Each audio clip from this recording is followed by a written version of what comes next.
In this video, you'll see what happens when you skip the authority part and you skip the personal space part and you start immediately working on connection with a horse that is already like friendly or pushy. So this is Buddy, and he was offered to me to use in this video by a past client of mine. So it's been about 18 months since I've had anything to do with him.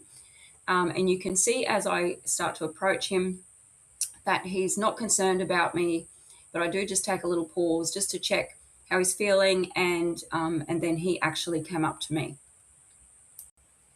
So normally at this point, this is where I would start to bring in that personal space of one horse length and establish authority here. But you can see in this video that I allow him to come all the way up to the point that he actually gets right up close. He puts his head down to sniff the phone case on the ground, which means that now his head's under my chin.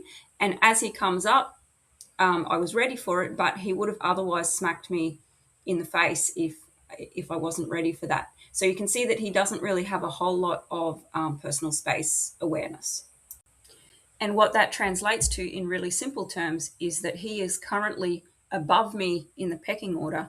And you'll see how that continues to play out then as we move into close proximity stuff and connection.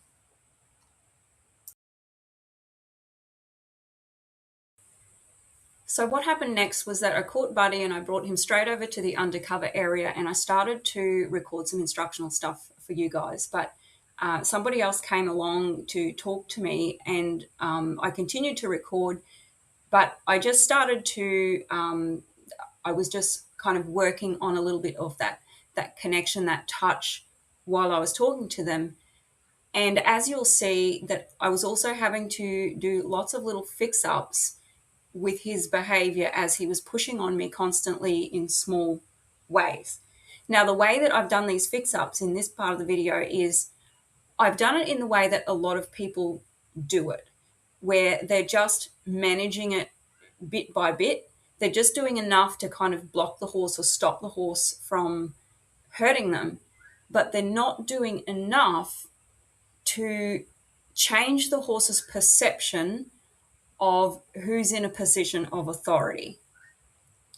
So just watch what's happening here. You'll see all those little things happening. You might recognize some of these things that happen between you and your horse.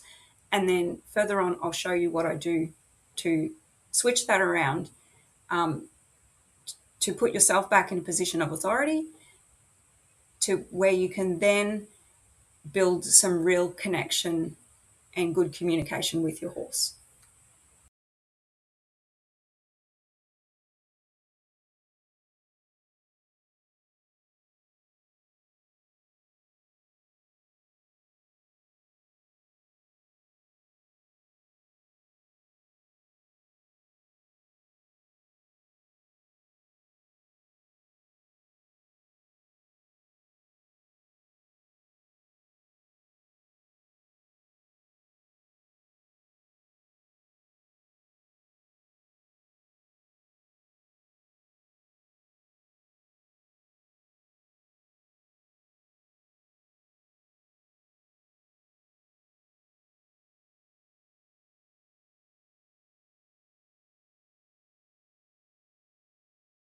Okay.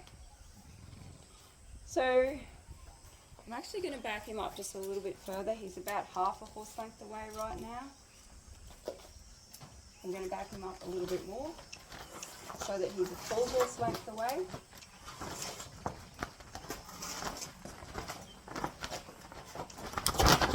Back, not forward. Okay, good. So just then he came forwards because he was about to back into the rail. He was backing alongside the rail.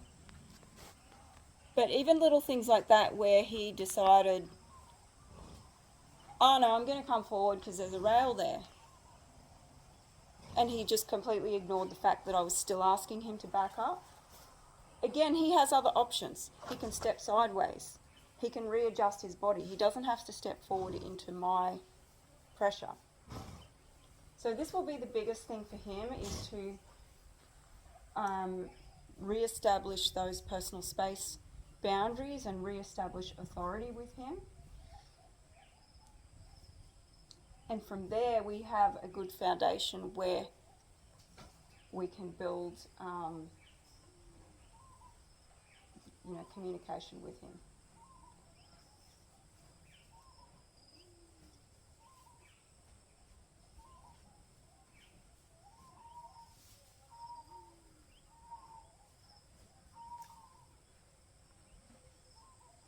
Cool.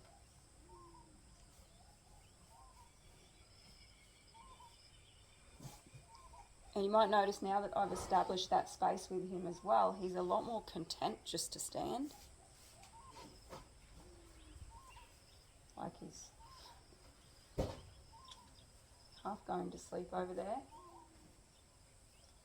He's not all fidgety.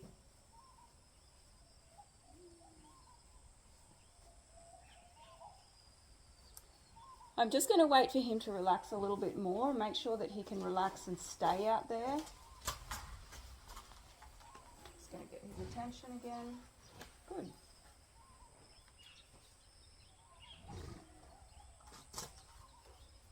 This is good. Okay. So you want to also be able to communicate with your horse from a distance like this. Now he's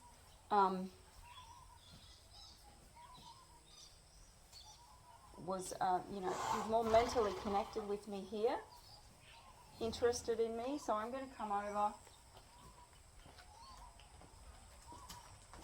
reintroduce myself. I'm going to back him up again because I didn't invite him to come forward there.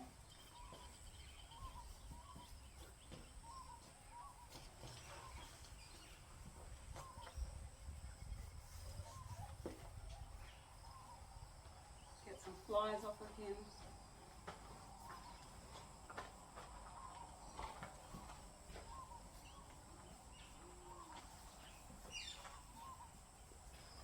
So at the moment, his expression is all telling me that he's enjoying this.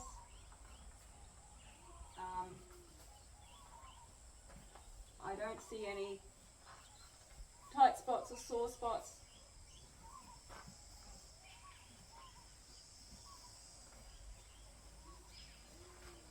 I'm just watching his eyes and ears to make sure that he stays checked in with me. I don't mind if he glances away, but I do expect him to come back with his eye and his ear.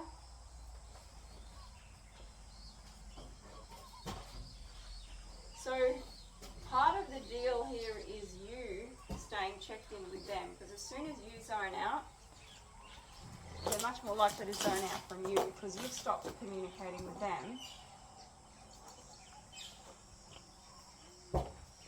This side. Okay, he's really wanting me to get into it down here somewhere.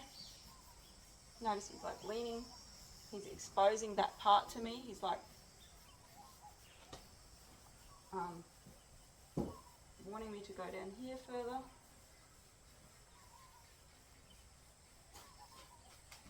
His head goes up like that. That usually means you need to go lower. If he turns away like that, he wants me to go further back.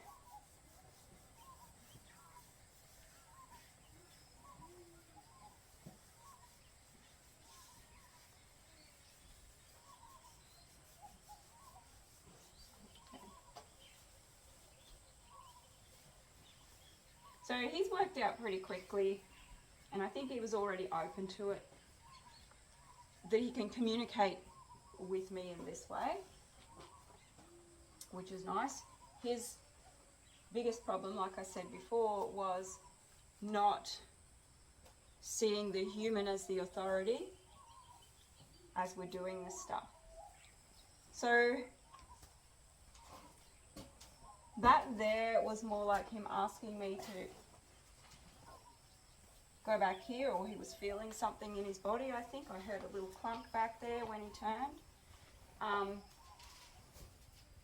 But he was quite respectful of me as he come around and then he went back. That's different from him just swinging his head around to get a fly.